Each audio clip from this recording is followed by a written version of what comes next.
Sawa nga zikunukiriza okwera omukaaga n'ekitundu, omubaka wa Kasambya David Kabanda atuuse ku kitabo kya poliisi ekitwala ebbendobendo lya Wamala okweyanjula ku misango egy'enjawulo okuli okwokya emmotoka 2 ne ppikipiki, okukuba omuntu amasasi mu kugulu bwe yali ng'anoonya akalulu mu kamyufu ka NRM ku kifo ky'omubaka owa Kasambya. Omusango omulala ono ogumuvunaanwa gwa kuwamba akulira bambega ba Kasambya Town Council oba Gisso Henry Mukeera.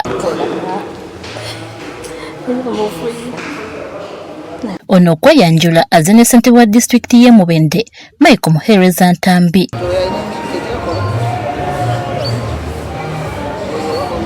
Bannamawulire tebakkiriziddwa kuyingira munda era balagidde n'abaserikale ababaddewo okutuukako okusangulamu ebifaananyi kyokka olw'olukujjukujju lwaffe ebimu ku byo tubisigazza. Omuvubuka yakuwa amasasi Rogers Gumisiriza azenga akyogera luno nti omubaka David Kabanda yennyini ye yamwekubira amasasi mu magulu. Nyini Kabanda yennyini yankubye essasi nani muleba nkahana naawe oyantala amasasi agabiri. They are the ones who attacked me. I have a right to defend myself when you attack me. You do not have a right to attack anybody. Nobody has monopoly over violence. Gumisiriza agamba nti emirimu gye gyasannyalala n'abaana be tebakyalina kyakulya era alaajanidde poliisi sako n'omukulembeze w'eggwanga okulaba ng'afuna obwenkanya. Omuntu antira amasasi tiine bwekolo nensaba President Museveni na gavumenti ye General Muhoozi nensaba obwenkanya amusiiza ogwe David Kabanda. Henry Muhumuza avunaana omubaka Kabanda okumwokeza ebidduka bye n'effujjo lye yabakolako omwali okukuba omuntu amasasi mu kugulu alaze obwennyamivu engeri omuduumizi wa poliisi gy'akuttemu ensonga zino omuli n'okugobaganya ab'amawulire. Naye to my disappointment nalabye RPC ng'atambuuza nnoonya ekikupoliisi. Natunulidde ekifo ky'okugamba nti munange omusajja twamuyise because you are investigating Kabanda because he offended me.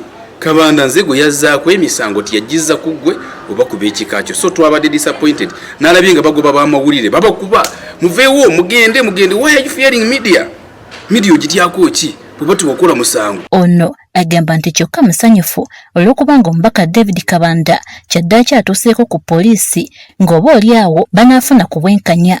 Olwaleero mbaddeko omusanyufuko nti Kabanda amaze n'ajja ku poliisi okukola statement. Era ntunulira era nsaba n'ensi mwena mutunulire mulabe poliisi egenda kumuhandolinga etya. Okusinziira ku muvuyo gyetobeka mu kalulu ka kamyufu ka NRM e Mubende, ono agamba nti kati kye beetaaga eregistra naye okukwatibwa alaze n'obutali bumativu eri akakiiko akasibwawo okugonjoola emivuyo egyalabikira mu kalulu kano obuteetengerera. Tribunal naye yafuuka ya busuubuzi. Fulaga bagiwa the highest bidder. Ekyo njagala nkiddemu. Fulaga bagiwa highest bidder. Nibo kubanga omuntu omuwa ensonga 10 n'agamba zonna 10 tazirabyemu. N'otalaba nti omuntu yakubibwa amasasi. N'otalaba nti mmotoka zaayokebwa. N'otalaba nti waliwo okutiisatiisa.